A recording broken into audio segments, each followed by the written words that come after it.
pemandangan di pasar. Pasar merupakan tempat di mana kejadian penjual dan pembelinya dilakukan secara langsung dalam bentuk eceran dalam waktu sementara atau tetap dengan tingkat pelayanan terbatas. Pasar yang berkembang di masyarakat dengan pedagang asli pribumi biasanya muncul dari kebutuhan masyarakat umum yang membutuhkan tempat untuk menjual barang yang dihasilkan konsumen yang membutuhkan barang tertentu untuk kebutuhan hidup sehari-hari bisa mendapatkan di situ. Pasar memiliki beberapa fungsi bagi perekonomian daerah, yaitu 1. Sebagai sumber retribusi daerah, 2. Sebagai tempat pertukaran barang, 3. Sebagai pusat pengembangan ekonomi rakyat, 4. Sebagai pertukaran uang daerah, 5. Sebagai lapangan pekerjaan. Kerja bakti adalah salah satu wujud dari kehidupan bertetangga, merupakan kegiatan gotong royong untuk melakukan sebuah pekerjaan. Kerja bakti sering dilakukan oleh seluruh warga dan terkadang dibantu TNI. Ada banyak sekali manfaat kerja bakti bagi lingkungan dan kehidupan manusia. Beberapa yang manfaat kerja bakti yang bisa disebutkan adalah sebagai berikut. 1. Lingkungan menjadi bersih karena selalu terpelihara dan terawat. 2. Sumber penyakit seperti malaria, demam berdarah bisa dihilangkan dan hal ini mengurangi kemungkinan penyebab penyakit. Penghematan biaya bila masing-masing warga mau menyumbang sedikit tenaga, maka tidak perlu lagi membayar ongkos petugas untuk membersihkan lingkungannya. 4. Menjadi wadah silaturahmi antar warga dengan ikut dalam kegiatan ini. Warga yang satu bisa bertemu dan berbincang satu dengan lainnya. Hal itu akan memperkokoh silaturahmi antar warga.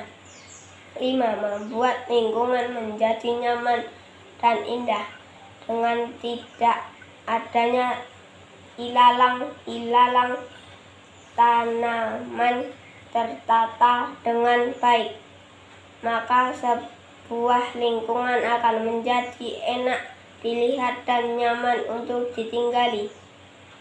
6. Mengajak anak-anak dalam kegiatan ini memungkinkan mereka saling mengenal satu dengan lainnya dan mengajarkan tentang bagaimana menjaga lingkungan dan alam. Peringatan HUT RI tahun 2021. Perayaan Hari Kemerdekaan RI biasanya digelar dengan meriah baik di kota maupun di desa-desa. Namun perayaan 17 Agustus tahun ini berbeda dari biasanya sebab masih dalam masa pandemi virus corona COVID-19. Kegiatan yang menyebabkan keramaian atau pengumpulan massa diadakan.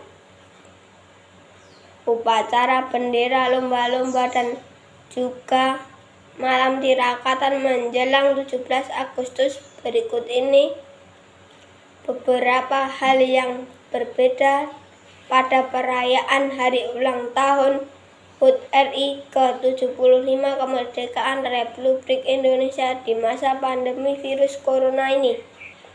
Peringatan HUT RI ke-75 RI berbeda dengan tahun sebelumnya, termasuk upacara peringatan detik-detik proklamasi di Istana Merdeka Jakarta. Upacara dilaksanakan secara sederhana, hikmat, sangat minimalis, dan mematuhi protokol kesehatan pencegahan COVID-19. Upacara peringatan peringatan HUT RI ke-75 Indonesia di Istana Merdeka Jakarta tidak akan seramai yang lalu. Tercatat hanya ada 6 orang peserta upacara. Tidak ada masyarakat yang diundang serta upacara istimewa Istana Merdeka terdiri dari Presiden Jokowi sebagai inspektur upacara, Wakil Presiden Maruf Amin, dan Ketua MPR Bambang Suwesatyo sebagai pembaca teks proklamasi. Kemudian ada Menteri Agama Fahrul Razi sebagai pembaca doa, serta Panglima TNI Marsikal Hadi Tadjanto dan Kopral Jenderal Idhan Aziz.